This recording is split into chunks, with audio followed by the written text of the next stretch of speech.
Buenos días a todos y a todas. ¿Qué tal pasaste el fin de semana, Gaby? Bien, muy bien. Pasamos Día de la Patria, semana con feriado y fin de semana.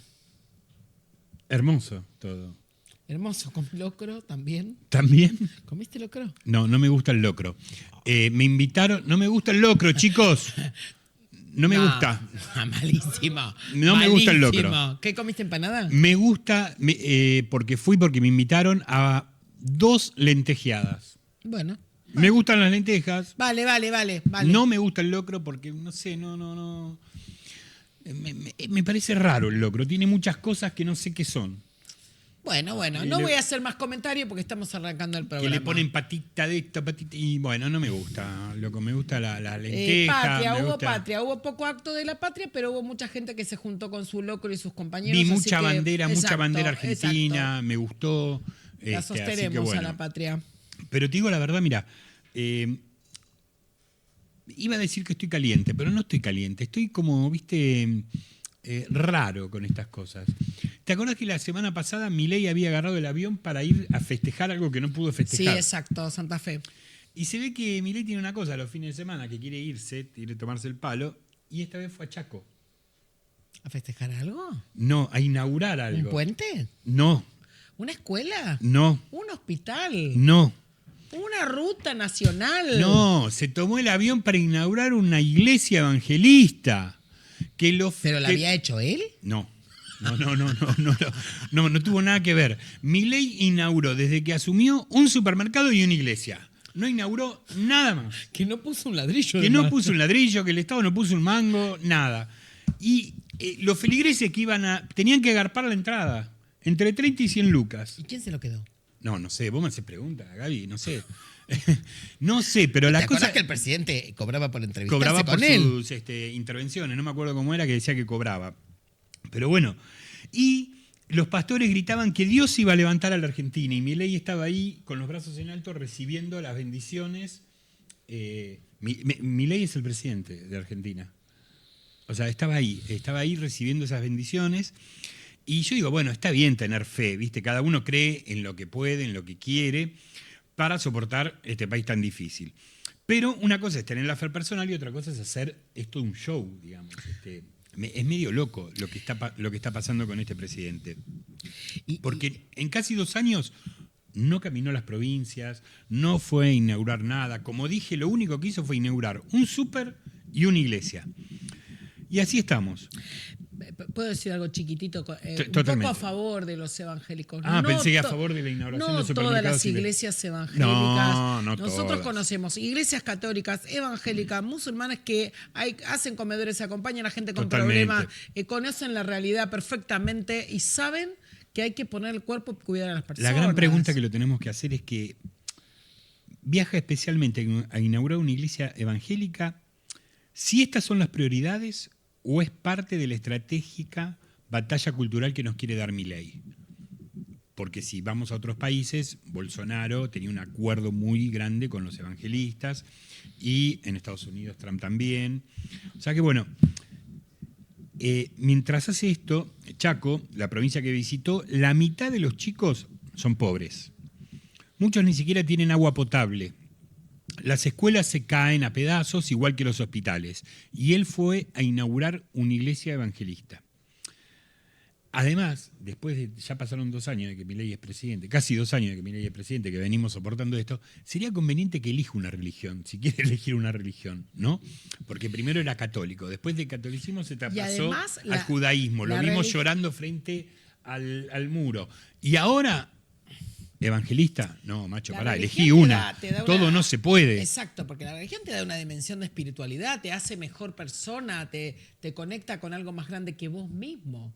Por eso, lo que creo es que Milei hace uso de la religión. Y cuando la religión se mezcla con lo político, lo que pierde seguro es la religión, es la espiritualidad. Porque claro, la rosca le gana a la política. O sea, no se puede hacer, la rosca, le gana a la espiritualidad, le gana a lo religioso.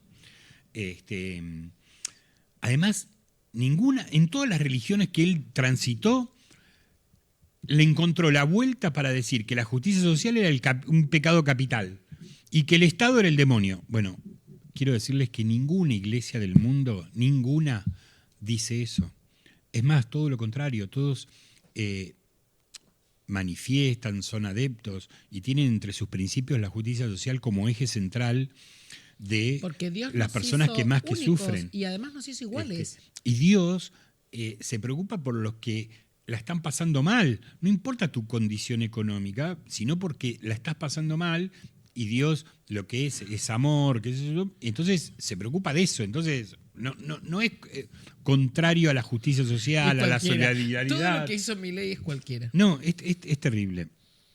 Pero mientras él se dejaba bendecir en Chaco, su gobierno, aprovechando los últimos minutos que le quedaba de superpoderes, cerró Vialidad Nacional, la Comisión Nacional de Regulación del Transporte la cambió toda. Disolvió el Instituto Nacional de Enfermedades Cardiovasculares, el Instituto Nacional del Cáncer, fusionó 5 hospitales en un solo ente. Está recortando programas de salud, está asfixiando al sistema de residencias médicas. Son decisiones que afectan la vida y la muerte de miles de personas. Todo esto está encubierto en una falsa eficiencia. Ahora bien, podés ser ineficiente, pero si sos ineficiente no tenés que ser eliminado, no tenés que ser descartado. Hacelo eficiente. Si Vialidad Nacional, la verdad que los trabajadores estaban yo veía la angustia de esos trabajadores y la verdad que la pasaban muy mal porque lo trató de corruptos a todos. Y la verdad que si hay corrupción era de los funcionarios y que vayan presos los funcionarios. Pero no tenés que cerrar Vialidad porque nos vamos a quedar sin rutas. Eso es lo que no me parece queda claro en este pensamiento. Y mientras todo esto pasaba, la ciudad más rica del país, la ciudad de Buenos Aires, hubo gente que murió de frío en la calle. Pero no que, esto es literal, se murió. Gente que falleció a causa del frío, falleció. Gente en la ciudad de Buenos Aires, la ciudad más rica de nuestro país. Sí, llevamos 60 personas muertas de frío de todo el país. De todo el país. En esta ola polar que acabamos de pasar, 60 personas murieron. Por eso, esta es la libertad que nosotros hablamos. Si en este país se muere congelado alguien se muere de frío en la vereda, ¿de qué libertad me estás hablando? Pero no todas las noticias son negativas. A ver. Existen la posibilidad de obtener resultados a través de proyectos colectivos. Por eso esta semana se anunció la aparición de la nieta 140. Nieto, que nos emocionó a todos, que la verdad, cada vez que pasa en estos tiempos de crueldad, de dolor, y estas noticias es como que te llegan más al corazón, ¿no? Así que bueno, nada, yo quiero decirles esto, miren, pueden llenar estadios y gritar que Dios nos va a salvar, pero si no te ocupás de los que duermen en la calle, lo único que estás haciendo es un show para la televisión y para la gilada. Podés bendecir presidentes y prometer cielos abiertos que te van a bendecir, pero si no garantizás que un chico tenga un plato de comida y una vacuna, no estás gobernando, estás haciendo cualquier cosa. Y la Argentina no necesita milagros, necesita políticas públicas, necesita Estado, necesita dirigentes que sepan que la fe es algo personal, pero la responsabilidad es colectiva. Porque si no, lo único que nos queda es rezar. Y rezar nunca fue una política pública.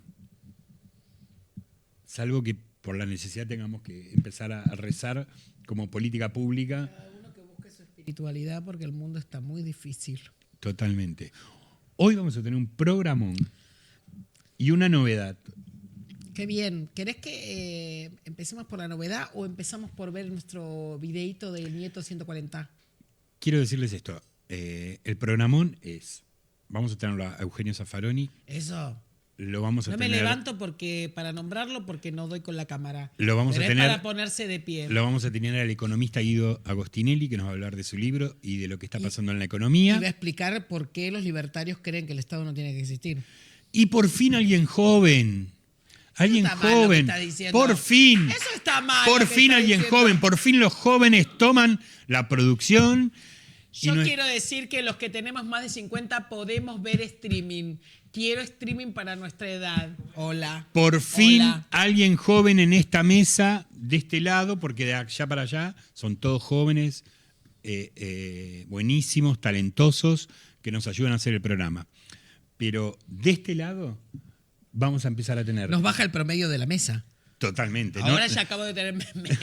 No le vamos a preguntar la edad Perfecto. para no pasar papelones. Pero cada 15 días vamos a tener una columna de una joven, Ailén. Le damos la bienvenida a Ailén. Hola, muchas gracias. Hola, Ailén. Gracias por la invitación. Qué joven, ¿no? Y nos va a Qué hablar, fresca, qué fresca. y nos va a hablar de cosas jóvenes, de lo que pasa en el mundo, y además la vamos a sumar para que opine de todo. Si les parece, y si la producción no lo toma mal, y le pedimos algo, vamos al videíto de la nieta que quería Gaby. Del nieto. Del nieto. Ella es la hermana. Bueno, por eso me confundo. Para ver el video tenemos que ponernos los auriculares. A ver. De mi hermano porque a todos lados donde iban la abuela Elisa y el abuelo Oscar iba yo, ya sea un tribunal, una comisaría, un hospital, lo que fuera, ahí estaba yo. Y esto es algo que digo siempre, es que cuando tuve mi primer hijo Enzo, me di cuenta de que había sido criada no por mi papá y mi mamá, sino por mis abuelos. Y cuando nació mi segundo hijo y mis hijos empezaron a interactuar entre ellos, pude llegar a ver que lo que yo sabía de un hermano era la definición de diccionario o lo que veía en amigas que tenían hermanos o en vecinos o en primos, pero la verdadera definición de hermanos me la dieron Enzo y Luca con su paso de amor al odio en cuestión de segundos, de abrazarse, besarse, morderse, patearse y a su vez enojarse conmigo porque los separo. Así que con el nacimiento de mi segundo hijo entendí que todo lo que me había faltado, que era el hermano en vivo y en directo. Enzo, cuando tenía 3 años, estaba en el jardín de infantes. La verdad, muy emocionante. Hermosa. Qué lindo. Son, la verdad, que situaciones que a uno lo conmueven y, como te decía antes, más en estos momentos, viste, como de crueldad, ¿no?, que estamos viviendo, que pase algo así, es como que te ablanda un poco, ¿no? No sé si porque somos viejos, pero este nieto es nacido en el 77, es de una familia militante. Ella, esta chica, militó siempre en Abuelas, siempre buscó a su hermano. Y ayer explicaba muy bien en la conferencia de prensa que nos faltaba a todos, que cada vez que un nieto no era que ella recuperaba a su hermano, sino que toda la sociedad tenía más verdad. Pero la explicación de darse cuenta de lo que falta, y me parece que eso construyeron Abuelas, que siempre fue emocionante ver a Estela cambiando el número, y tratando de que volvamos a entender todos que no estamos completos si nos falta alguien. Me parece como una cosa maravillosa, y quiero decir que hay que apoyar a Abuelas. Métanse en sus redes, apoyen, necesitan fondos para que funcione toda la búsqueda, porque faltan más de 300 nietos todavía y hay que seguir apoyando. Así que sigan Abuelas y busquen y aporten o compren los productos, las agendas, las tazas que hacen, porque necesitan un montón de apoyo. Totalmente. Así que bueno, vamos a ir a la primera columna que vamos a tener con temas que tocan a los jóvenes. Y la verdad que lo mejor que podía pasar era que una joven, en este caso, nos pueda hacer reflexionar sobre estos temas que creo que son que tienen que ver con lo cotidiano, ¿no?, que le pasa a los pibes y a las pibas. Sí, hoy, bueno, particularmente tenía ganas de que hablemos un poco de lo que nos estaría costando como jóvenes la independencia, ¿sí? Ya que pasamos el 9 de julio hace poquito, sí. La independencia de los jóvenes que quieren... Sí, la independencia que nos está costando, que nos hablan de libertad y no tenemos dónde vivir. Estamos, como generación, la mayoría de los jóvenes necesitan ayuda de su familia, si es que pueden. Si se quieren independizar, digamos, ¿no? Claro. Los alquileres están... Mira, lo más económico que estamos consiguiendo ahora es 350, 380. De un ambiente. Un buen ambiente. Hoy escuché que hablaban, viste, del precio de los barrios. Sí. Y decían eso, lo más barato Lugano, lo más caro Palermo. Claro. No sé si tenías eso, pero tremendo la posibilidad de alquilar. ¿Qué es eso? ¿300? ¿2 piezas? No, un buen ambiente. 350 es un buen ambiente y después sumale las expensas, ¿no? La verdad es que en la ciudad de Buenos Aires somos un cuarto, somos el 25% de la población.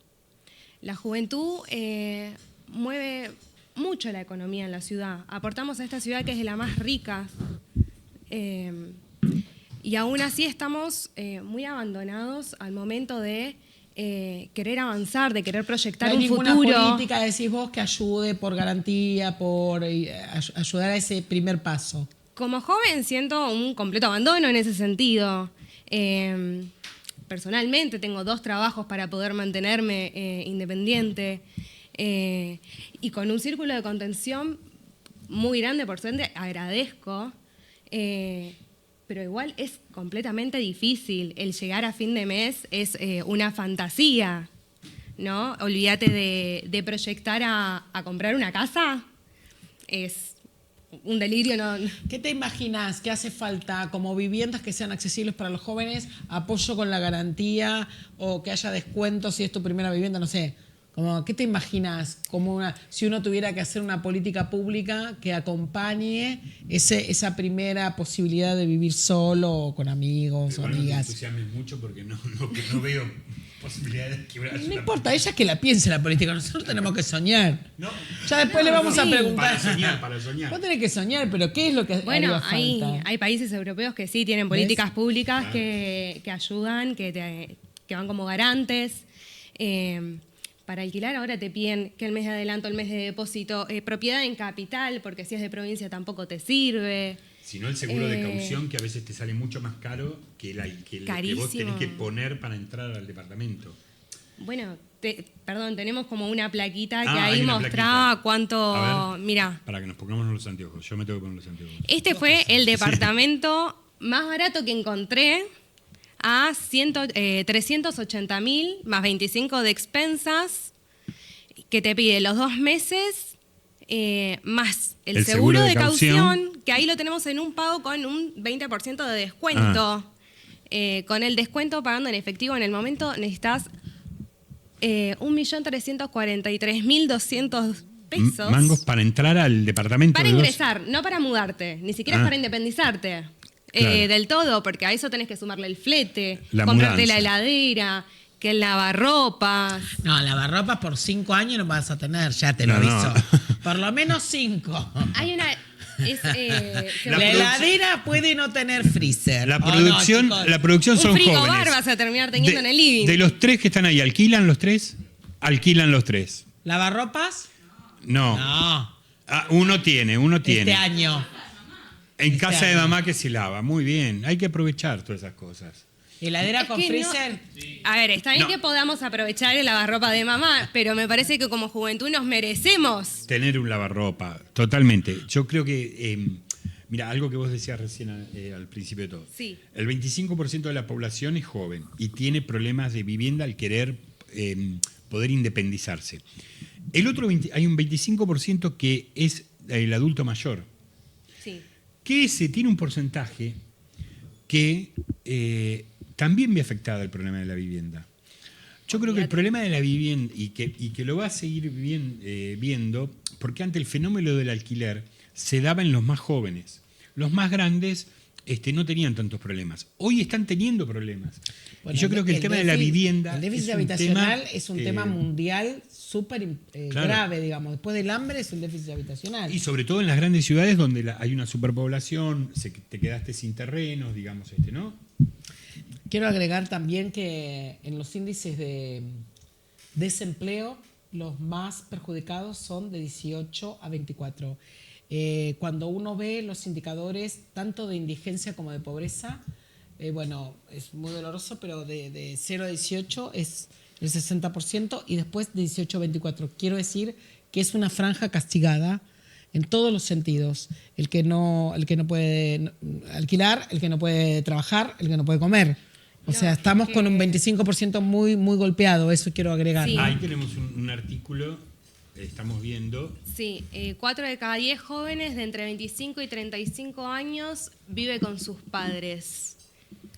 Esa es otra realidad. Hay muchos que capaz logran intentar independizarse y terminan volviendo porque no lo pueden pagar. Uh-huh. O incluso muchos terminan alquilando en negro, sin contratos ni derechos, por necesidad y y sin contrato no te avisan y te sacan. Mira, ese dato, que un 38% de los jóvenes no puede pagar un alquiler digno en Argentina. En Argentina. En Argentina. O sea, la verdad que es un problema bastante importante que hay que abordarlo de alguna manera. Yo, por ejemplo, estuve en ciudades así de Europa. Pensé que ibas a hablar de cuando te mudaste solo. ¿A qué edad te mudaste? ¿Te lo acordás? Pasó hace mucho tiempo. Pero sí me acuerdo... ¿Cómo? No, era un poquito más grande. Viví con No quiere decir que estaba en ese porcentaje que vivió con su ¿Cuál padre era el hasta los porcentaje? 35. ¿De qué edad ¡Sos queda? marra! Hasta los ¡Sos 35. marra! Creo que hasta los 30... No, pero pará. Yo viví en mi casa con mi mamá. Con mi mamá. Después me fui a vivir en pareja. Me casé. Sí, cierto que vos te casaste. Y yo me casé. En ese momento la gente se casaba. No, yo no me casé. Y después me fui a vivir solo. Claro. O sea, antes no viví solo. Me están haciendo reflexionar con esto. A ver, no entro en los... Sí. Sí. 25 vos vivías, entra. no quiero ser Claro. mala, pero como el legislador marra. Que vivía con sus padres. Pero yo no compraba latas de atún. Que eso Bien. es algo Y aparte no decías los voy a vivir. Claro. Yo... Aileen. ¿Qué más? Me parece que también esta falta de acceso a la vivienda que estamos viviendo nos afecta mucho a la salud mental, emocional, ¿no? Hay como una angustia en la juventud a no poder proyectar, a sentirte Claro. estancado. No, y otro problema que me parece que te comprometemos a que lo averigües, lo investigues, es que los jóvenes hoy son los que más aceptan, me parece, por lo que veo en la calle además, esos trabajos informales que vos le hablas a un pibe de aguinaldo, le hablas a un pibe de vacaciones y te pregunta, ¿de qué me estás hablando? Si yo nunca lo tuve, si yo ni lo pienso tener, no sé lo que es. Y también se da el fenómeno que cuando vos le proponés quizá algo de eso, no lo aceptan porque no lo tienen incorporado como una propiedad, como una prioridad. ¿Entendés? Es que a esto, muchos trabajando en negro, uno de los requisitos es recibo de sueldo. Claro. ¿De qué recibo de sueldo me estás hablando si no puedo acceder al trabajo en blanco? Claro. No, es completamente Es complicado. Así que bueno, cada 15 días vamos a tocar Perfecto. problemas de los jóvenes para ver cómo... ¿Podemos decir los y las jóvenes? Pueden o decir. las Les juventudes. jóvenes, Pueden- Les pide. Sí. Pueden decir como ustedes quieran. No, me parece porque a todo lo que analicemos, siempre si le ponemos el criterio género, es peor. Las mujeres les es más difícil que a los hombres. Claro. Entonces, eso. Yo quería, aprovechando la juventud, si podemos poner una foto que tenemos, la foto 8. número 8. Me parece importante, cerrando este tramo de juventudes, esta semana hizo 14 años de la desaparición de María Cash. Ella viajó, fue a vender la ropa que ella fabricaba, iba a hacer un viaje al norte, se la vio por última vez en Jujuy. Y no solo que el Estado argentino desmanteló todas las políticas de cuidado, pero su papá, que es Federico, que se murió en un accidente de tránsito buscándola, lo único que pidió es que cuando él no estuviera, volviéramos siempre a poner la foto de María, porque seguimos sin encontrar ningún rastro de María Cash, así que necesitamos ni una menos, necesitamos estar todas y necesitamos memoria y necesitamos recordar la que nos falta. Eso, 14 años sin María. Excelente recuerdo, me parece bárbaro recordar estos temas para que no se pierdan, ¿viste? Porque somos muy fáciles para perder esas cosas. Aileen, ¿te quedó algo más? Porque a mí me parece importante que esto nos pase en la ciudad de Buenos Aires, ¿no?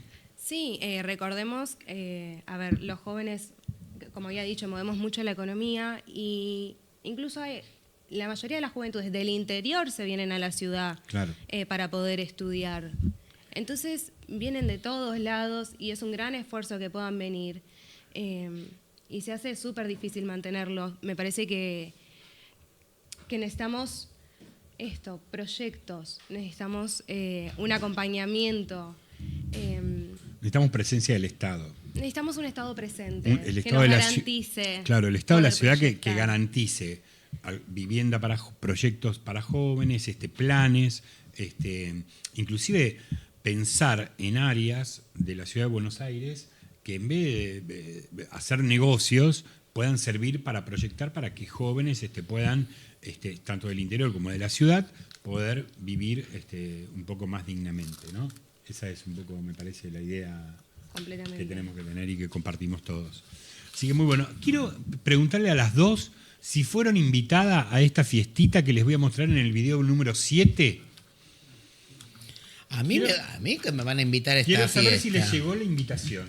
A mí no me invitan. Nos Nadie, ponemos si voy, sabes esto el quilombo que para les escuchar. armo. El último año. Sí, a ver, La verdad que ha sido un Esturce. equipo muy grande, tanto es así que bueno, el presidente Javier Milei va a agasajarlos a Mirá toda qué la linda. gente que Vamos. trabajó en esto el miércoles.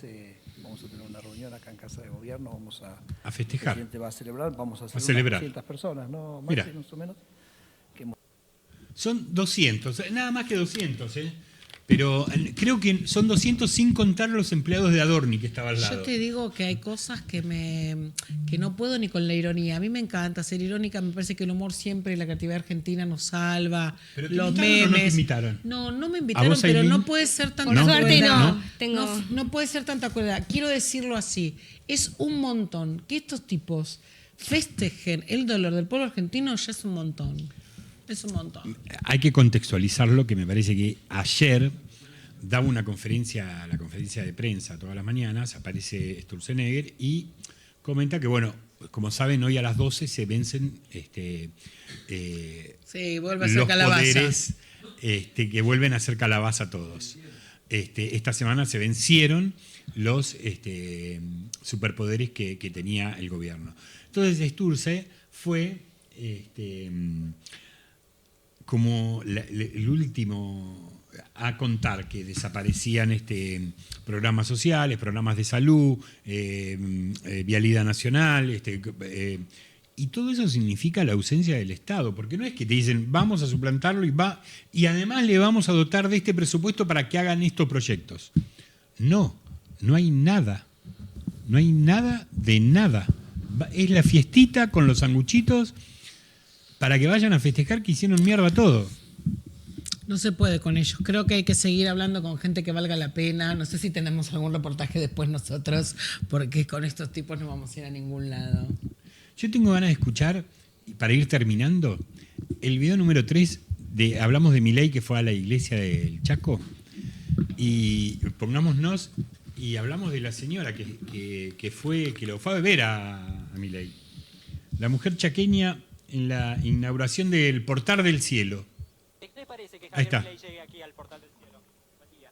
Buen día. ¿Qué me parece? ¿Esa es la verdad? Hace 10 años me congrego en la iglesia, no. Pero para mí es una burla para el pueblo chaqueño, con la necesidad que estamos pasando. ¿Entendés? Me cayó como un balde de aguas frías. ¿Acaso él no ve los abuelitos que están muriendo de hambre? Somos cristianos, somos un pueblo de Dios, ante que nada. ¿No está conforme usted que el presidente llegue a una iglesia o específicamente? No estoy conforme que se burlen de nosotros, hijo. Es una burla. ¿Vos tenés abuelita? Sí. ¿Cuánto cobra tu abuelita? Te Bueno, hablamos al principio. pero está bueno que la gente reaccione, ¿no? Está bueno que sienta que le están tomando el pelo, que la están tomando de tarada, que va Milei, que los está haciendo cagar de hambre y nada, ¿viste? No me faltes el respeto, ¿no? No, venimos de que nos recortan, que piden plata, festejan ser soretes de personas y se burlan. Es esto, es una ausencia y es indignante. Ay, me da bronca. Nos indigna, nos da bronca. Por eso vamos a calmar todo, a calmarnos. Vamos a ir a una pequeña pausa. Después seguimos con nuestro programa y vienen las mejores entrevistas.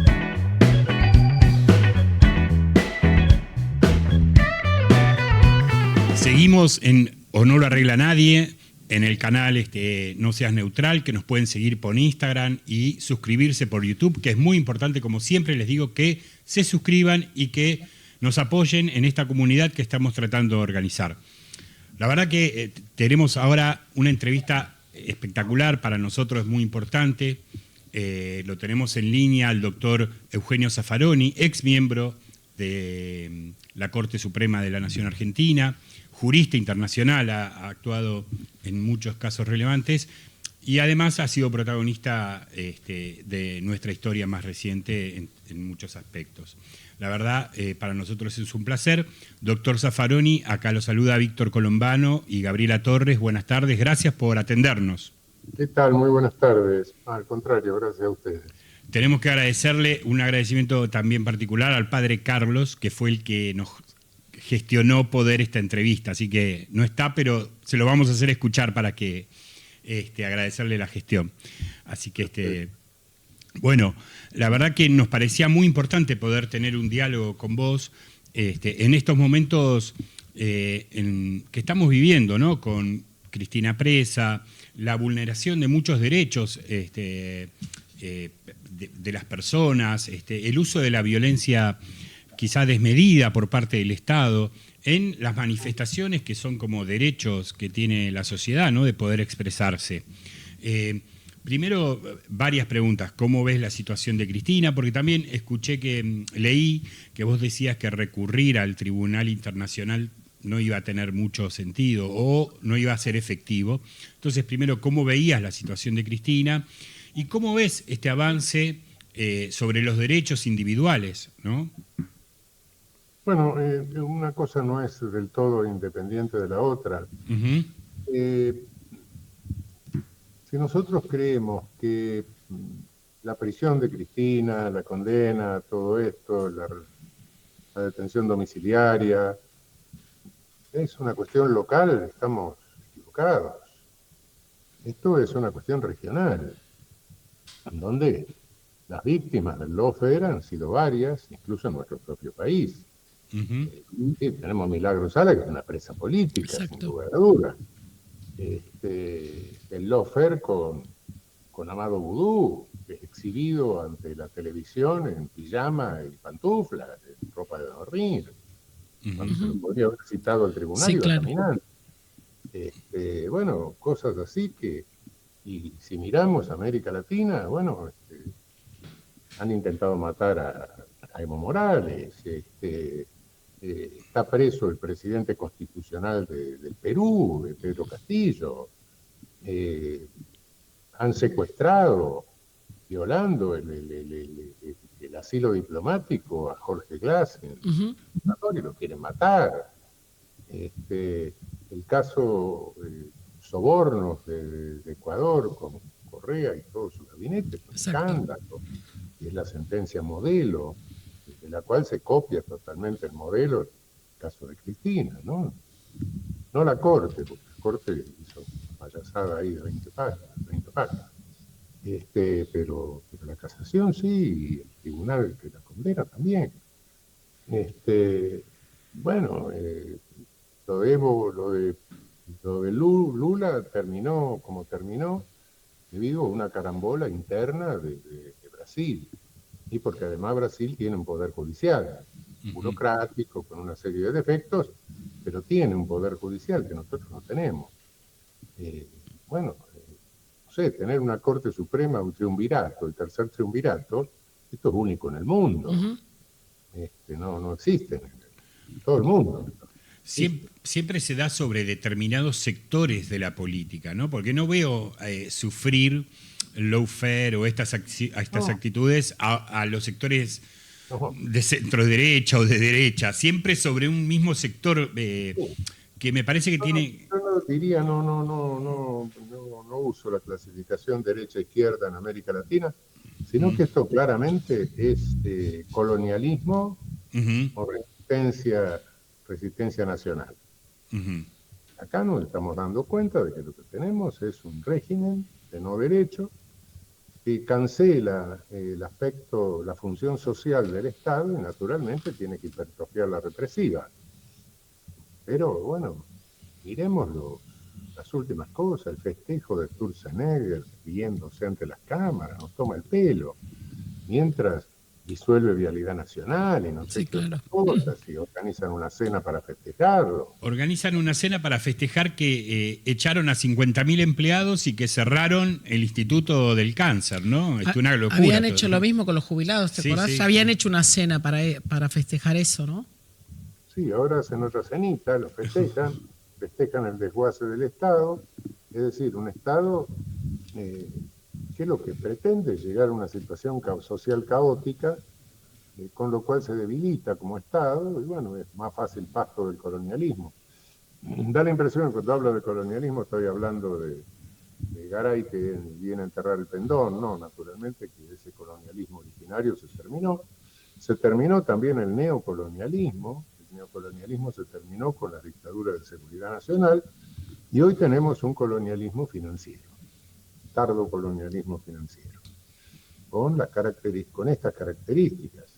Y en definitiva todo esto se cubre con una ideología que no es más que el viejo racismo. Es el viejo racismo, bueno, el cadáver del viejo racismo que lo exhuman y le ponen un maquillaje que solo consiste en que en público o en privado no se use nada, ninguna palabra que haga referencia expresa a la melanina. Pero todo lo demás es exactamente lo mismo, no ya con la versión de Spencer, sino con la versión de Friedrich von Hayek, que muy suelto de cuerpo dijo que prefería una dictadura con una economía liberal y no una democracia con un intervencionismo estatal, o con el otro que dijo que era un error frecuente creer que todo ser humano por el hecho de nacer tiene derecho a algo. Sí, bueno, eso es en lo académico, eso es. En la versión degradada de este racismo, en la que se dirige a establecer una especie de colonialismo psicológico populachero, se clasifica a los seres humanos, a los habitantes de la Argentina, en gente decente, que cree que desprecia la política porque es corrupta, y como decía Francisco, los descartables, que son el resto. Los primeros creen que el éxito depende del mérito individual, los segundos son los que no son capaces de hacer ese mérito individual, y entonces no tienen ningún derecho, y bueno, hay que eliminarlo, como decía Spencer respecto del racismo, ¿no? De modo que es una versión actualizada de lo mismo. En realidad esta versión populachera que tenemos hoy no es nueva, es nueva algunos matices, pero si uno lee atentamente a Jaureche, el medio pelo de la época era otra versión, un matiz distinto, pero procuraba lo mismo, ¿no? Infundir odio hacia los descartables y temor a sentirse incluido entre ellos. Entonces, con esto se procura que las víctimas se identifiquen con los victimarios, ¿no? Y que nunca se identifique el problema hacia arriba, sino como el que está al lado, ¿no es cierto? Claro, el que está al lado, y bueno, sí, es el que está al lado, pero yo no soy igual a él, yo soy superior. No soy un descartable, aunque me esté muriendo de hambre, ¿no? Este colonialismo financiero que vos marcás, y también, por supuesto, coincidimos en la lógica de que no es nuevo, este nuevo intento de que el mundo sea para pocos, ¿no? Como no para todos. Pero en este momento entendemos perfecto la lógica latinoamericana. En Argentina, la Corte, el Poder Judicial, o sea, que le quita, al mostrarse tan poco justa, le quita ese poder de cuidado, o sea, el desmadramiento, voy a decir, de la sociedad. ¿Cómo ves vos? ¿Dónde vamos a hacer pie? Te estoy haciendo la pregunta de que vale $2 millones. ¿Dónde vamos a hacer pie para reconstruirnos de este colonialismo financiero? Porque otras veces salimos con más política, con algunos actores más armados, y ahora pareciera que todos los poderes están rotos. Bueno, hay una crisis de la política, por supuesto, ¿no? Pero bueno, no es la primera vez que esto sucede en nuestra historia, ¿no? En algún momento, la política entró en crisis. Yo no viví los años 30, pero me imagino que la anomia de quien escribía El hombre que está solo y espera, responde a una circunstancia más o menos parecida. Se había muerto Irigoyen, quedó Marcelo T. de Alvear, los radicales negociando con los conservadores, la fórmula de Ortiz Castillo. Y bueno, y el pueblo pasó por adelante de eso, bueno, anómico, hasta que llegó Perón, claro, bueno, el día llegó. Bueno, y sí, nuestro movimiento nacional arranca del siglo XIX, con nuestros caudillos, etcétera. Tuvo distintos momentos y tuvo momentos de crisis también, ciertos momentos de decadencia, y después reapareció. No va a desaparecer el pueblo argentino, ni va a desaparecer el sentimiento de argentinidad, ni la resistencia al colonialismo, eso no. Eso a seguir. No, eso está claro, eso está claro. Es verdad que estas lecturas siempre llevan un proceso que lleva un montón de tiempo y la desesperación cotidiana de, bueno, lo que decía Víctor, lo que decíamos, ¿no? Como gente que se muere porque no tiene medicación para el cáncer, como algo que ya, no sé si es lo más grave que he escuchado en mi vida, no sé... Eso, el informe que hace la Cocina de los Cuidados dice un caso concretísimo de una mujer que por violencia de género tenía una pensión por discapacidad. Se la sacaron y después perdió a sus hijos porque no tenía ingresos. Como, bueno, esas víctimas cotidianas, nuestras víctimas cotidianas del pueblo, eso es como lo desesperante, ¿no? Sí, naturalmente. El problema, vamos a salir en algún momento bueno, el diluvio va a terminar, va a aparecer la palomita con la ramita en el pico. El problema es quiénes van a quedar en el canto, ¿no? ¿Quiénes la van a ver? Claro. ¿Quiénes quedan de pie? Claro, ¿quiénes quedan de pie para hacer frente a esa situación y para reconstruir todo lo que se rompe, ¿no?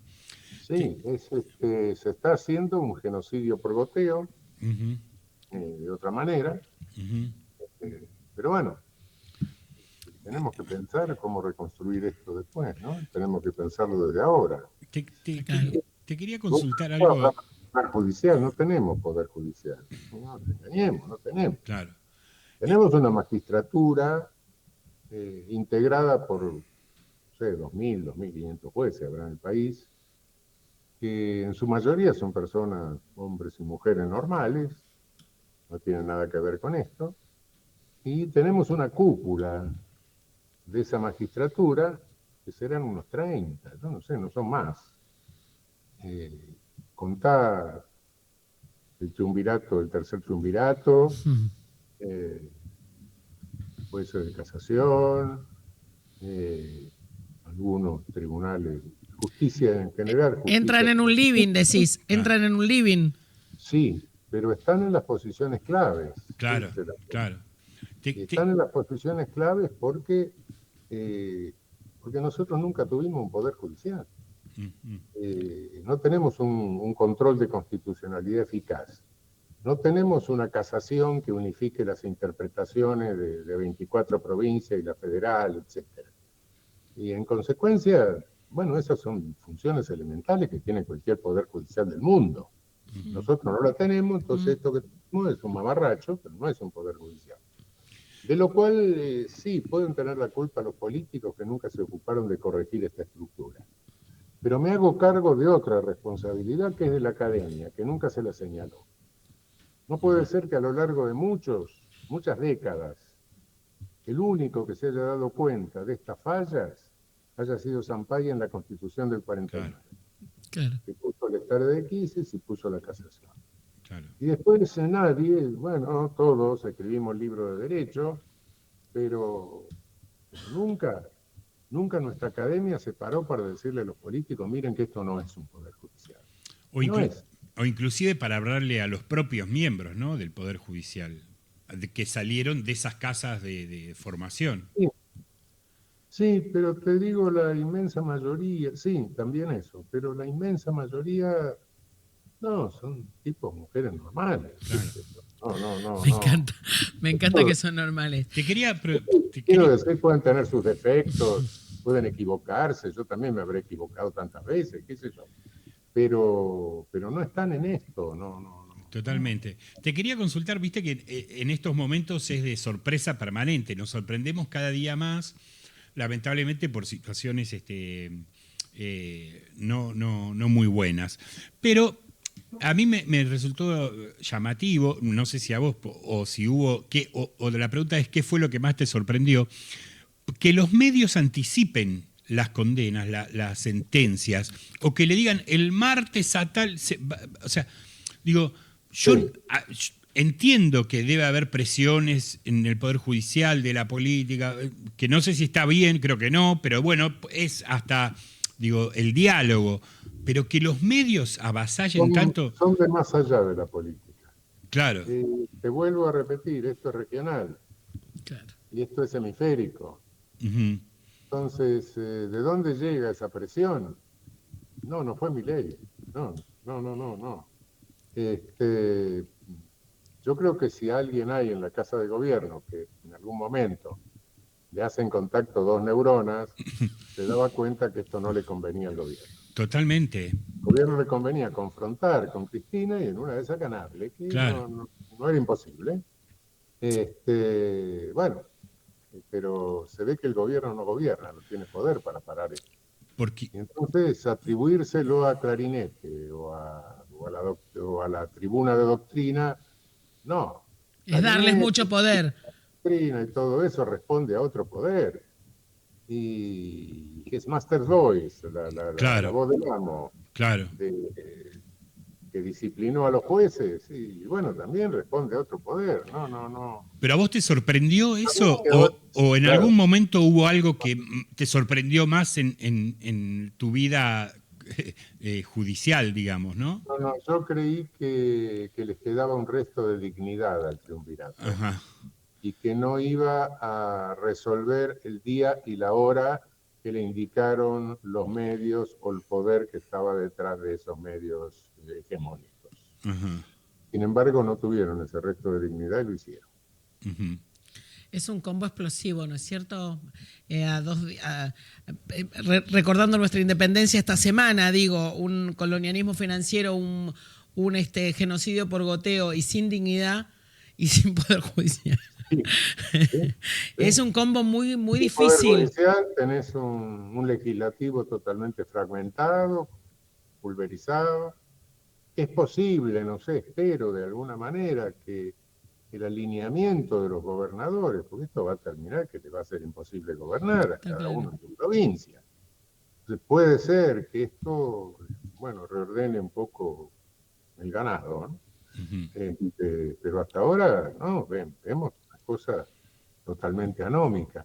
Es cierto que, bueno, que las grandes soluciones, los grandes líderes, y bueno, surgen en las grandes crisis también, ¿no? Eso es verdad. Uh-huh. Doctor... Yo muchas veces me pregunto quién era Perón en el año 44. Uh-huh. Bueno, sí, un tipo que estaba ahí jorobando con los sindicatos, etcétera, nadie... 45. Esperamos que haya nacido, ¿no? Esperemos que ya haya nacido nuestro futuro líder. Sí. Lo que pasa es que antes no se puede saber. El día que llegó Néstor. Sí, claro.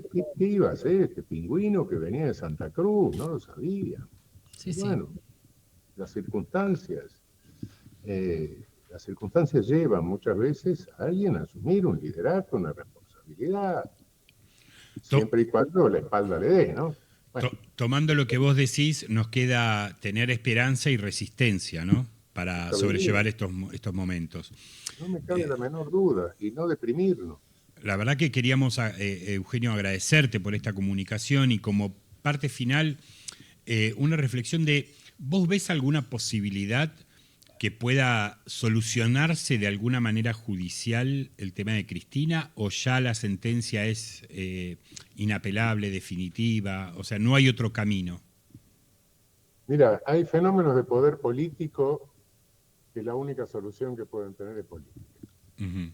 No me pida soluciones jurídicas en un país donde no tenemos poder judicial. Perfecto, clarísimo. Y en cuanto al plano internacional, deposito alguna confianza en el Comité de Derechos Humanos de Naciones Unidas, pero los tiempos son largos. En el sistema interamericano, No, el sistema interamericano ha permanecido impasible frente a los otros fenómenos del lawfare. Y si hace unos días la comisión de Washington se dirigió a la Corte para pedirle una medida provisional que son vinculantes, en el caso Glass, es porque todos sabemos que a Glass lo quieren matar. Sí, claro. Y bueno, a ningún juez, ni nacional ni internacional, le gusta cargarse con un cadáver. Pero bueno, pero ese no es el caso de Cristina. Bueno, doctor, la verdad que muchísimas gracias por este tiempo. Nos gustaría seguir charlando, pero bueno. Un placer enorme. Bueno. Seguramente tendremos otra oportunidad. Y para nosotros fue un placer inmenso. Muchísimas gracias. También para mí. Muchísimas gracias a ustedes. No quiero dejar de terminar sin felicitarte por la exposición en la Universidad de Derecho, que fue espectacular, que todos de pie aplaudimos y fue tan esclarecedora como la charla que tuvimos recién. Así que muchas gracias. Muchísimas gracias. Un abrazo. Un abrazo. Gracias. Hasta luego. Espectacular la charla que tuvimos con el doctor Eugenio Zaffaroni. Vamos a un pequeñísima corte y volvemos. Pero antes, en este instante, agarrás YouTube y te suscribís a No Seas Neutral y entras a la comunidad de O No Lo Arregla Nadie.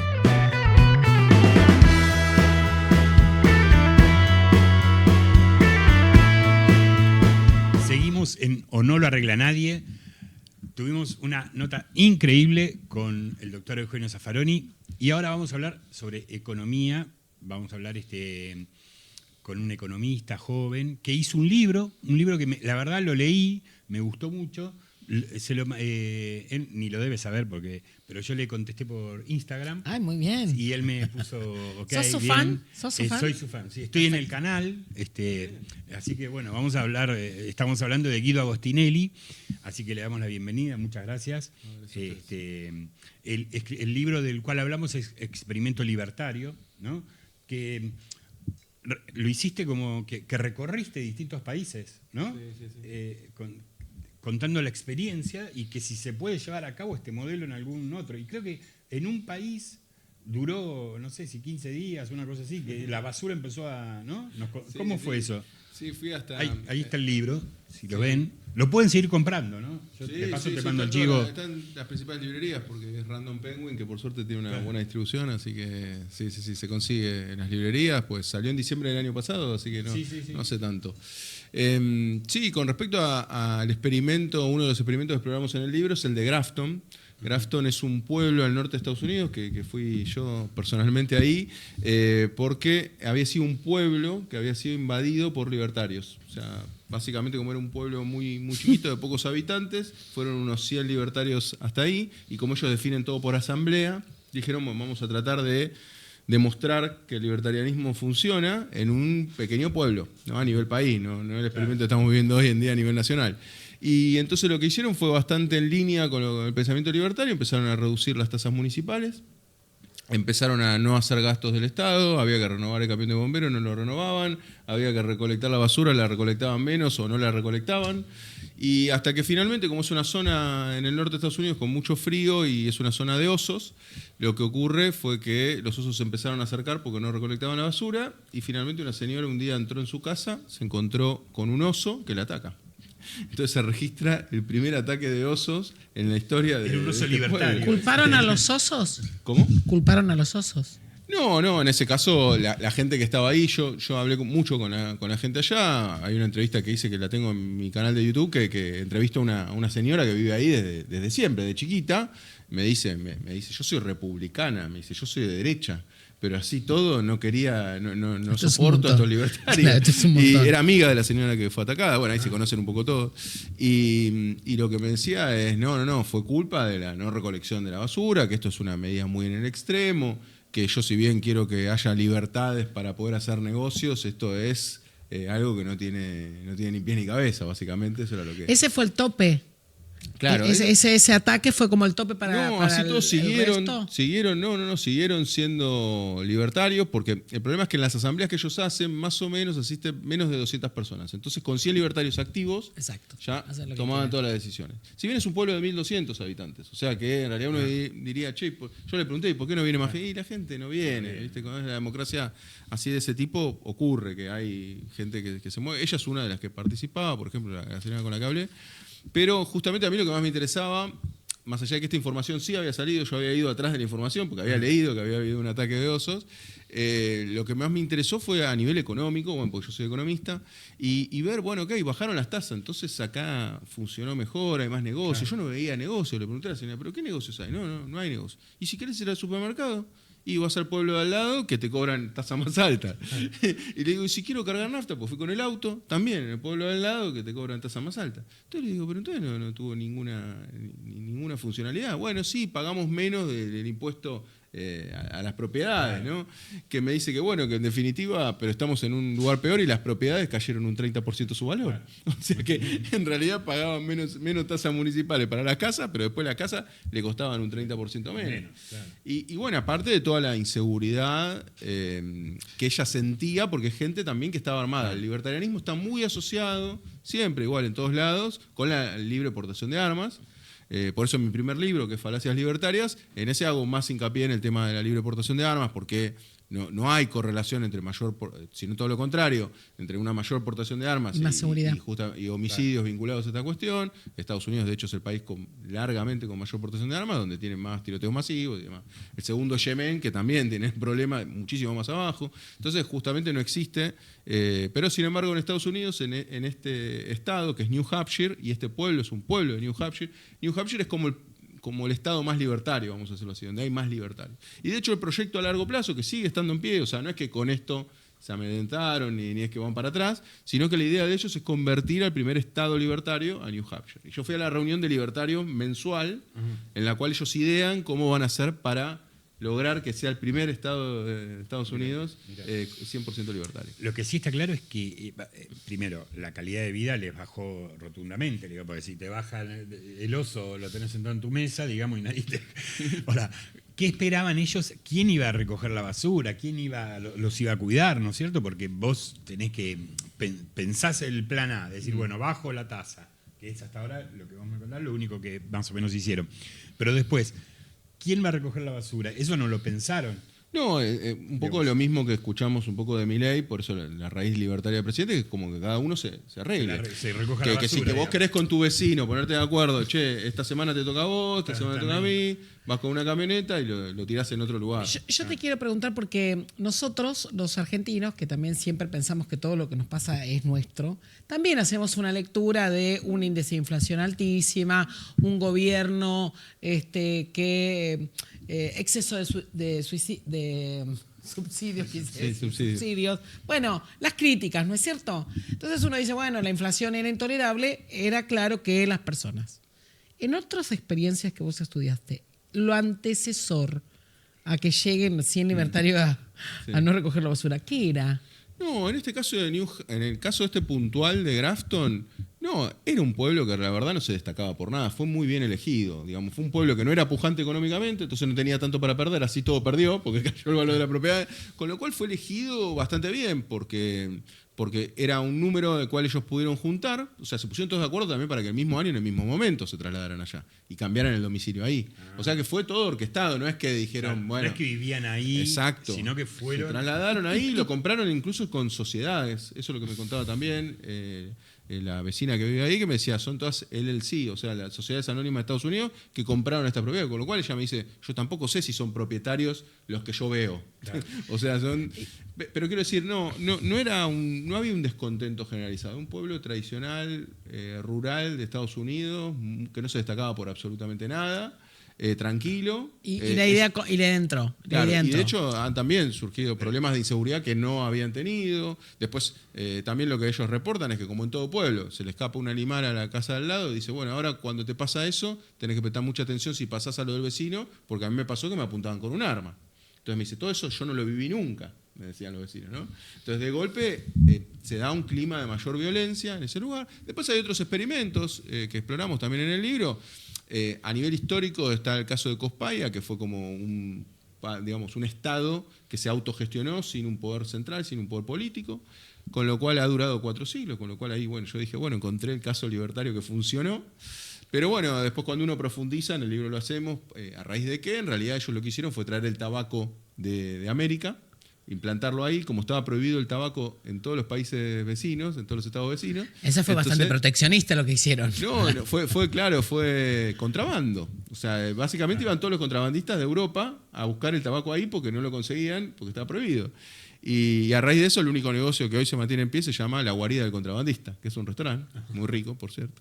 Y entonces, las experiencias que se dan, que son muy minúsculas, que son muy chicas, Cospaia no es que fue producto de un error cartográfico. O sea, dividieron la tierra entre el Estado de la Iglesia y el Estado de Florencia y se olvidaron de esa porción de tierra y los tipos dijeron, nos gestionamos 15 familias y dijeron se gestionar. Pero ¿Argentina es un experimento? yo creo que lo que estamos viviendo ahora en Argentina sí tiene bastante experimento, claramente nos está llevando a un libertarianismo al 100%. Me parece que eso es lógico, que eso no es con lo que habría que caerle a Milei, vamos a decirlo de alguna manera, porque, menos mal que no fue un 100% de libertarianismo, pero segundo, todas las propuestas en extremo, también te puede ocurrir desde el lado de la izquierda, contemplan un plan de transición. Me parece que Milei lo que está pensando a la Argentina hoy es como un plan de transición hacia el libertarianismo. Que después, yo no estoy diciendo que eso vaya a ocurrir, pero es como él lo piensa, ¿no? Entonces, hay un deterioro del Estado notable, ya estamos viendo un poco todas las consecuencias económicas que estamos viviendo, y él sigue pensando que todo marcha acorde al plan, que es algo que dice recurrentemente. Y él, a mi modo de ver, y no por nada elige y dice, vamos a hacer Irlanda en 35 años, es porque él ve un proyecto de largo plazo que incluso lo trascienda a él, ¿no? Claro. Pero también es como contradictorio en algunas cosas, ¿no? Primero, él ganó diciendo que iba a dolarizar. Está claro que no pudo dolarizar, y después tiraron la idea hace poquito de Argentum, cambiar la moneda por una moneda propia que tenga valor más que, o sea, tipo a lo brasilero, si queremos, ¿no? Que el real tiene más valor que el dólar, que eso. Entonces digo, te tiró algunas ideas, pero también la realidad me parece que es muy contradictoria para él, ¿no? Por ejemplo, también lo que veo, el tema de la UH aumentó más que la inflación, digamos. Menos mal, para nosotros menos mal, pero visto del punto de vista de su pensamiento, digamos, también le debe generar algún tipo de contradicción. Yo creo que debe ser parte de su estrategia para esto de decir en 35 años parece muy Irlanda. Quiero complementar algo. ¿Esta estrategia es de acá o hay un plan libertario internacional para todos apoyar a Milei, que la Argentina sea... No, Irlanda en 35 hay un años. apoyo internacional bien marcado. De hecho, otro de los experimentos que fui a visitar es Liberland, que es un autoproclamado país libertario entre Serbia y Croacia. Es muy interesante, porque ahí se da el Terra Nullius, que es una porción de tierra que nadie reclama, porque si la reclama Serbia o la reclama Croacia, pierde más porción de territorio del que gana, porque los dos tienen divisiones distintas. Entonces, un empresario checo se avivó y dijo, planto bandera, este es mi país, Liberland, no hay impuestos, no hay nada. Bueno, es bastante interesante la historia, de hecho lo cuento en el libro, pero a lo que voy es, Liberland está queriendo ser reconocido por todos los países del mundo, entonces tienen embajadores en todo el mundo y tienen sede acá en el Partido de la Libertad Avanza, tienen nexos, según el relato de ellos, no lo chequeé acá, porque acá no tengo mucho diálogo con lo de la Libertad Avanza, pero digamos, sí, claramente él recibe, y yo cuando fui a New Hampshire en Estados Unidos también me decían, nosotros apoyamos a Milei, ¿cómo no vamos a apoyar al libertario más exitoso que tuvo el mundo a lo largo de la historia? Pensemos que hubo un candidato libertario también, que había Ron Paul en Estados Unidos, que obviamente con esta cuestión del bipartidismo quedó diluido, o sea que no hay una experiencia de un político libertario al 100% que haya tenido un éxito. Pero es que el planteo es para malvivir y malvivir, ¿cómo va a ser exitoso? No, bueno, por eso, a ver, lo que nosotros vemos como cuestiones que a mi modo de ver lo mantienen en pie, a mi modo de ver, todo lo que lo mantiene en pie a Milei, porque no nos olvidemos que ya va a cumplir 2 años de gestión y está en pie y con una alta aceptación. Sí. Y uno dice, bueno, okay, ¿qué fue lo que lo mantuvo en pie? Bueno, fue justamente lo no libertario de lo que hizo, ¿no? Intervención en el tipo de cambio, endeudamiento que le permitió mantener ese tipo de cambio así, lo de la asignación universal por hijo, Perfecto. lo de la tarjeta alimentar. Claro. Pero él, ¿cómo lo ve? Él lo ve totalmente distinto. Sí, Él lo que te va a decir es, no, yo estoy aplicando estas medidas en esta transición. Pero después esto va a salir, no va a hacer falta la asignación universal por hijo. Claro. Ay, no me va a hacer tranquilizaste falta- un montón con lo que acabas de decir. No, lo mismo dijo en el debate, yo me acuerdo como si lo estuviera viendo, cuando trataba de explicar que iba a aumentar el transporte una vez que la gente esté bien. O sea, aumentó el transporte y la gente está peor, digamos, no pudo, digamos, hay cosas que son... Sí, aparte tiene una gran capacidad para imponer agenda, Milei y todo su grupo, y que también nos hacen creer, y a veces la gente un poco se despista, y entiendo también con esta sobreinformación, con las redes sociales y demás, que pareciera que al tipo le está saliendo todo bien o casi todo bien. Y eso, en realidad, por lo menos para mí, que sigo bastante de cerca las declaraciones, lo que dice, no solamente la dolarización, como bien marcaste vos, que justamente no estamos yendo rumbo a eso, sino todo lo contrario, o por lo menos hasta ahora, porque con Milei nunca hay que decir, nunca hay que hablar en términos absolutos, pero también lo que hay que tener en cuenta es que él, por ejemplo, dijo que el dólar se iba a 1.000 pesos, que se tenía que ir a 600 y que se iba a 1.000. Ahora, nadie le reprocha, como los periodistas que le hacen entrevistas son todos afines, y si le haces esta pregunta seguramente no te haga entrevistarlo más, es, no se fue a 1.000, entonces no marcha todo acorde al plan. Al revés, ahora estamos bastante más cerca de la banda alta que de la banda baja. Y eso no tiene que ver por el discurso de medio... Yo creo que hay una mezcla de crueldad en el discurso, inclusive para con la gente, y una mezcla de... vos sos un nabo que no sabe nada, una cosa así, más o menos, de Caputo, digamos. Cuando le dice, el dólar está acá barato, comprá, campeón. Y a partir de esa declaración, el dólar está ahora 1.230, creo. O sea, mucho más cerca de la banda alta, digamos, que lo que estaba antes. Eso que haya subido, ¿no es una respuesta a esa declaración? Yo creo que hubiese subido igual. De hecho, a ver, porque yo lo venía diciendo, me acuerdo que fue un medio bastante afín al libertarianismo a hablar, y justamente me acuerdo, fue apenas terminaron de dar el crédito del FMI.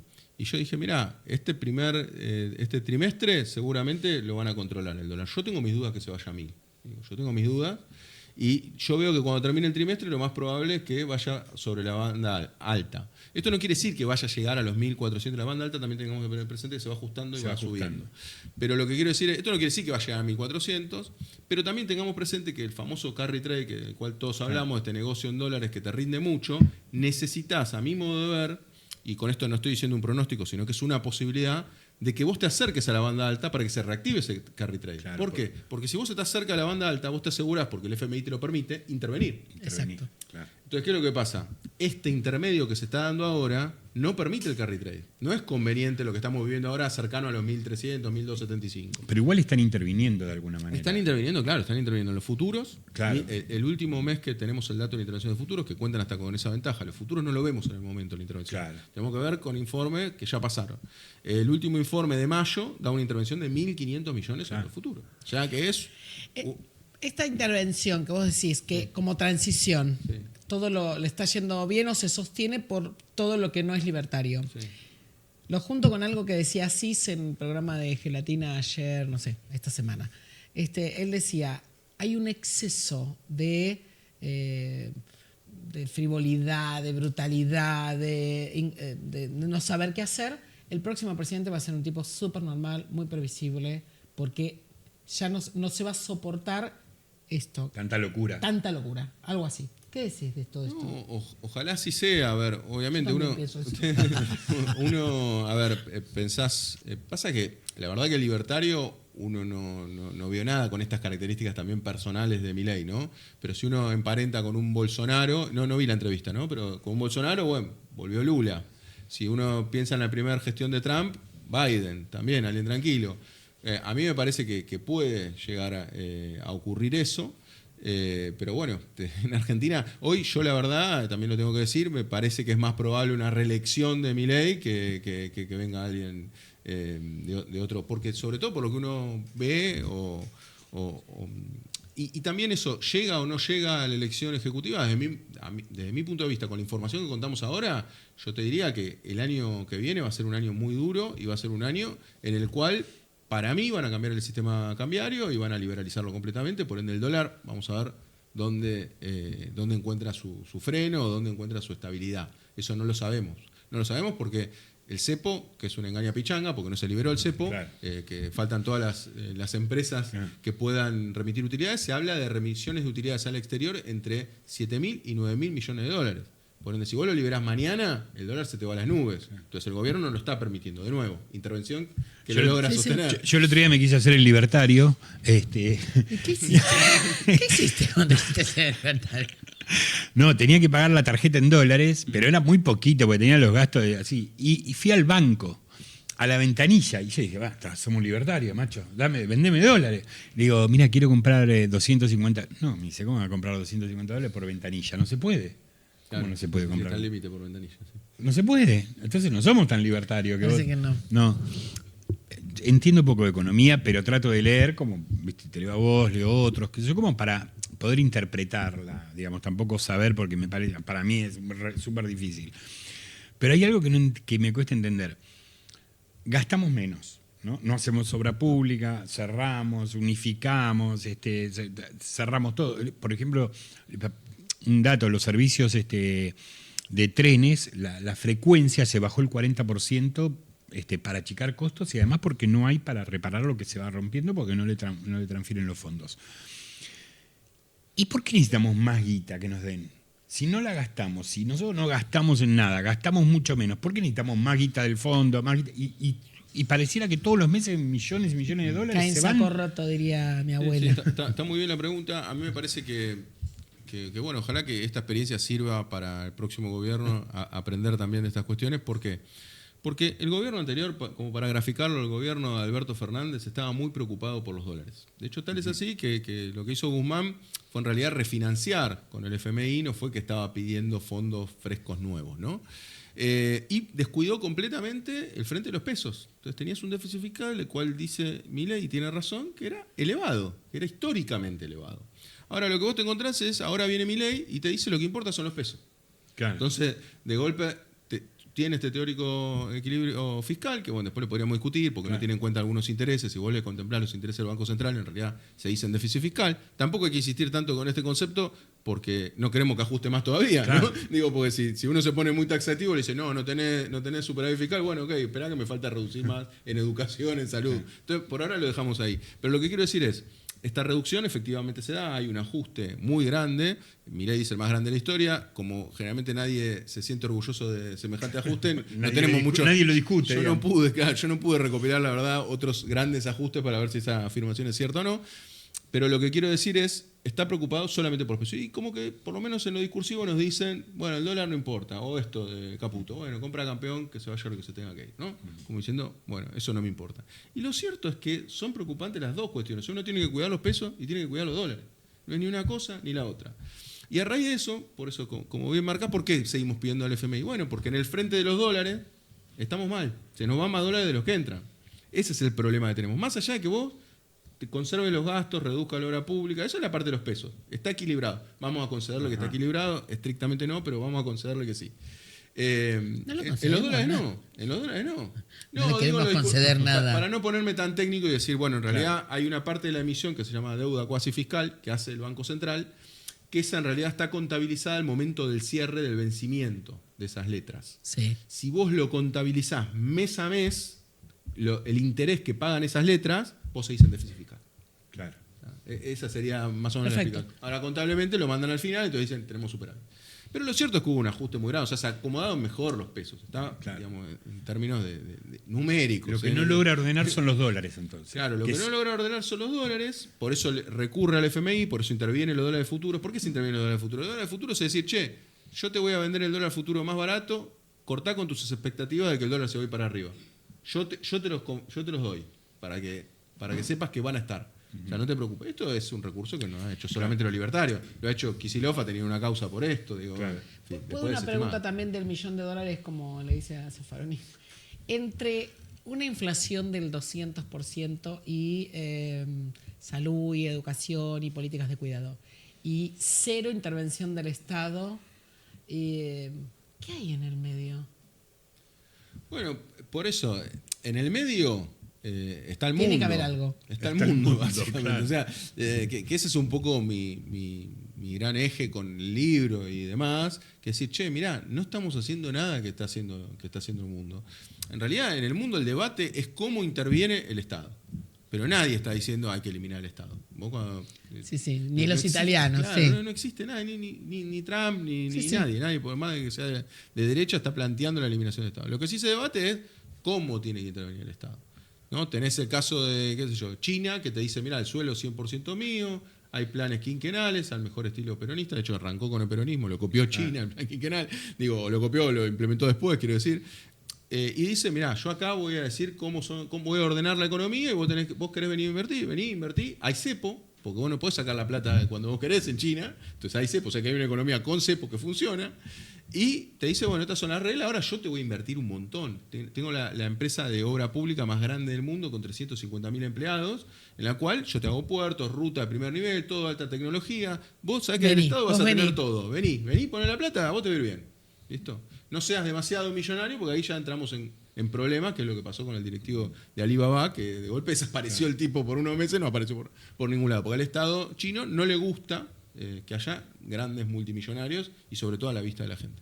Entonces, esa es la política de China. Ahora alguno me podrá decir, bueno, no, pero Estados Unidos. Bueno, está bien. Estados Unidos tiene ahora políticas proteccionistas. Con Biden tuvo el plan de infraestructura más grande de toda su historia. En definitiva, hace y estimula el consumo, déficit fiscal recurrente, o sea, otra intervención del Estado. Pero nadie dice sin Estado. Una cosa que veo yo, y para ir terminando y agradecerte que nos acompañes y la verdad que me encanta poder charlarlo y de una manera muy amigable, digamos, que todos podamos entenderlo, que me parece que hace falta racionalizar ciertas cosas para después nosotros también y que la gente tome la decisión del voto, ¿no? Lo que vimos es, lo que veo, no sé si es así, por eso te pregunto, vimos a las pymes hechas percha, digamos, cerrando, despidiendo, qué sé yo. Y ahora lo que veo,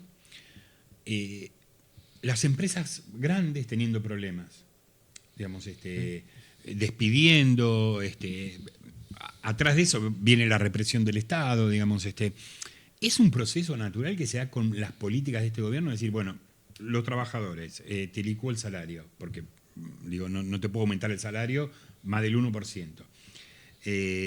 Y cuando la inflación es el 2%, o sea, le está dando la mitad de lo que te tendrías que dar, que después se hace un montón de guita. Viene las pymes que se van cerrando porque le trajiste todo de afuera. Ahora le toca a los grandes y después ¿qué viene? Sí, a ver, un poco en los experimentos de baja escala veíamos destrucción de capital. Para mí el libertarianismo en el extremo destruye capital. El Estado, vamos a decirlo así, si se quiere desde una óptica más marxista, es justamente una superestructura que asegura el capitalismo. Claro. ¿No? O sea que en realidad pensar que la eliminación del Estado va a favorecer al capital es muy ingenuo. Yo pienso que eso no va a ocurrir. Obviamente, como estamos insertos en un mundo capitalista, lo que va a ocurrir es que seguramente los grandes beneficiados de lo que está ocurriendo en Argentina sean empresas extranjeras. Entonces lo que ahí se van a ir y listo. Claro, ahí lo que ocurre es van a tener beneficios la empresa extranjera, que ya está pasando, que aparte, contradictoriamente con la ideología de Milei, lo que está pasando es que las empresas más productivas en el mundo, en casi todos los rubros, son China, con lo cual vamos a tener invasión de productos chinos. Bueno, ya están entrando autos chinos, entrando ropa china. El problema es, bueno, ok, yo me abro al mundo por una ideología que tengo, y los que producen más barato son los chinos, entonces se me va a llenar de productos chinos. Claro. Esto va a afectar efectivamente a las empresas grandes, sí, a las empresas chicas. Me parece que va a afectar fundamentalmente a las empresas grandes. Esto es algo que yo lo vengo planteando desde el arranque de la gestión, pero así todo parecen todavía contar con cierto acompañamiento. Sí. Hay que tener en cuenta cuando uno ve el numerito, esto es algo que también se dice poco, el numerito del riesgo país, y uno ve que baja, por lo menos baja con respecto al gobierno anterior, lo que hace es que las empresas locales coticen más. Porque hay un menor riesgo sistémico, vamos a decirlo así, que es menor riesgo país, como bien se llama. Claro. Entonces esto hizo que las empresas, algunas de las grandes que conocemos, valgan más en la bolsa. Ahora, por eso no se quejan. Por eso no se quejan, pero ahora, claro, porque aparte de quienes gestionan, también tienen acciones, y en fin. Pero, ojo, porque también después si no vendés, la empresa puede quebrar. Entonces, ahí hay que ver cómo es un equilibrio, esta dinámica. Yo la única solución que vi, te digo, para terminar, es traer al pastor y le entregamos todos los pesos, que Dios lo convierta en dólares y zafamos. No hay otra, porque digo, la verdad que lo veo difícil en lo cotidiano y la verdad que me preocupa hoy ver a empresas grandes estar también en conflicto permanente. La sociedad no resiste mucho eso, ¿no? Sí, empresas alimenticias, grandes, de las que claro. conocemos, con los supermercados importando alimentos de forma directa a precios mucho más bajos. Ojo también que se está dando ese de hecho, el índice de inflación mayorista, que está influenciado por bienes importados, dio deflación en la última medición. Claro. Y esto Milei lo festeja, pero en realidad es algo realmente preocupante, porque pensemos que las empresas les suben los costos y tienen que competir con bienes que están por debajo de su precio. Entonces, y no eso sostenido en el tiempo va a llevar deterioro y quiebra también. Bueno, Guido, te agradecemos muchísimo. Recuestionate eso de que podría reelegir. Eso me mataste, ¿sabes? Con todo lo que acabas de decir, Guido. No, es que te digo por qué podría. A ver, te lo digo rápido, porque es que estamos cortos, pero digo, podría reelegir siempre y cuando consiga quien le dé los dólares. O sea, vos tenés un desfasaje de falta de dólares. Listo, ya está, me pusiste una condición. Ahora me quedé más tranquila. Sin dólares no puede reelegir. Esperemos que no consiga, porque los dólares los vamos a terminar agarpando entre todos. Listo, fin de ir a lo del pastor, Víctor. Sí, no vamos a lo del pastor. Vamos a traer uno que los convierta todos los dólares en pesos. Así no tiene dólar en Milei. Hasta acá llegamos.